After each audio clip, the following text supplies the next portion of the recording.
Assalamualaikum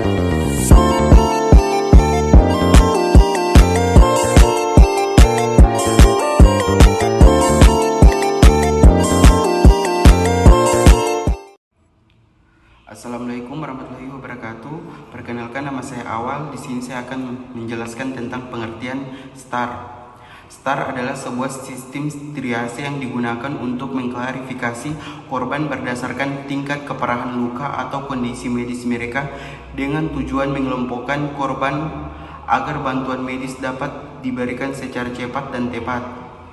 STAR memberikan prioritas penanganan berdasarkan 3 aspek utama. Yang pertama, pernapasan. Yang kedua, perfusi atau sirkulasi. Yang ketiga, status mental. Hai, perkenalkan nama saya Indah Pementung. Di sini saya akan membahas tentang langkah-langkah dan proses triase STAR. Nah, ada beberapa proses atau langkah-langkah triase STAR, yaitu menilai korban yang biasa berjalan atau triase awal. Ada beberapa triase awal, yaitu instruksi. Korban yang bisa bergerak atau berjalan meskipun dengan kesulitan segera diarahkan untuk pergi ke arah aman atau ke tempat yang sudah disampaikan untuk evakuasi. Nah, kedua itu kategori hijau atau prioritas 3. Korban yang mengalami luka ringan atau tidak berbahaya. Nah, menilai korban yang tidak bergerak atau korban yang tidak dapat bergerak akan dievakuasi lebih lanjut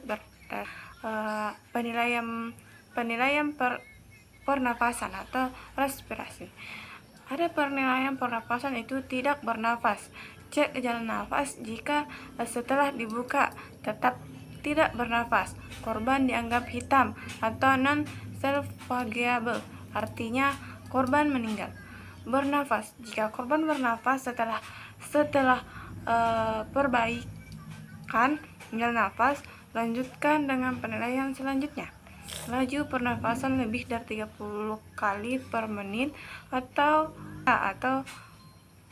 prioritas 1, artinya korban membutuhkan pertolongan segera. Nah, penilaian perfusi atau sirkulasi. Kapiler lebih dari 2 detik. Jika waktu pengisian kapiler lebih dari 2 detik atau denyut nadi lemah ini menunjukkan masalah sirkulasi, maka korban dikategorikan merah atau prioritas 1. Kapiler normal atau cepat. Lanjutkan penilaian terhadap status mental. Nah, penilaian status mental. Tidak responsif atau tidak dapat mengikuti perintah.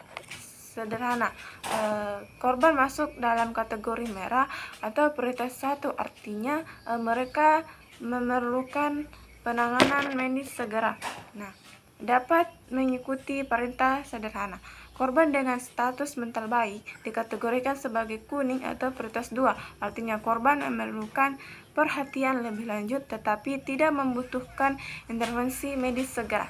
Itulah tadi penjelasan saya. Terima kasih. Nanti dijelaskan lagi ke teman-teman saya. Assalamualaikum. Assalamualaikum warahmatullahi wabarakatuh. Perkenalkan, nama saya Sahrul Ramadan. Di sini saya akan menjelaskan klasifikasi korban berdasarkan STAR. Yang pertama itu hijau, prioritas 3 mirror. Korban yang memiliki luka ringan dan bisa berjalan sendiri.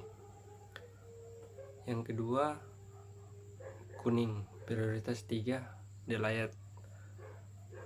Korban dengan kondisi serius tetapi stabil dan dapat menunggu penanganan. Korban dengan luka serius tidak mengancam nyawa langsung. Yang ketiga merah, prioritas 1 immediate. Korban dengan kondisi kritis yang memerlukan penanganan segera. Penanganan medis segera bisa menyelamatkan nyawa korban. Yang keempat hitam, non-salvageable. Kedua, korban yang tidak bernapas setelah jalan napas dibuka atau yang memiliki cedera fatal yang tidak dapat diselamatkan. korban ini tidak dapat diselamatkan meskipun diberi penanganan medis. Assalamualaikum warahmatullahi wabarakatuh. Perkenalkan, nama saya Aditya. Di sini saya akan menjelaskan keunggulan metode STAR. Di dalam keunggulan metode STAR ada 3 poin, yaitu efisien dan cepat. Proses triase dilakukan dalam waktu kurang dari 1 menit per orang. Terus poin kedua, memaksimalkan sumber daya dengan mengidentifikasi korban yang paling membutuhkan perhatian medis segera. STAR membantu petugas medis mengalokasikan sumber daya dengan lebih efektif. Terus poin ketiga, penyelamatan nyawa, memastikan bahwa korban yang memiliki peluang hidup tinggi mendapatkan penanganan segera, meningkatkan angka selamat. Baik, itu saja yang dapat saya jelaskan. Lebih dan kurangnya saya mohon maaf. Wabillahi taufiq wal hidayah. Wassalamualaikum warahmatullahi wabarakatuh. Simulasi dan latihan. Pelatihan simulasi STAR dilakukan untuk memastikan semua petugas dapat dengan cepat dan tepat menilai kondisi korban dalam keadaan darurat. Latihan triase juga dapat dilakukan dengan skenario simulasi bencana untuk meningkatkan kesiapan dan efektivitas dalam situasi nyata. Kesimpulan, STAR adalah alat penting dalam manajemen bencana atau situasi darurat massal. Dengan menggunakan STAR, kita dapat menyelamatkan lebih banyak nyawa dengan memprioritaskan korban yang paling membutuhkan penanganan medis segera, memastikan penggunaan sumber daya yang lebih efisien dan terorganisir.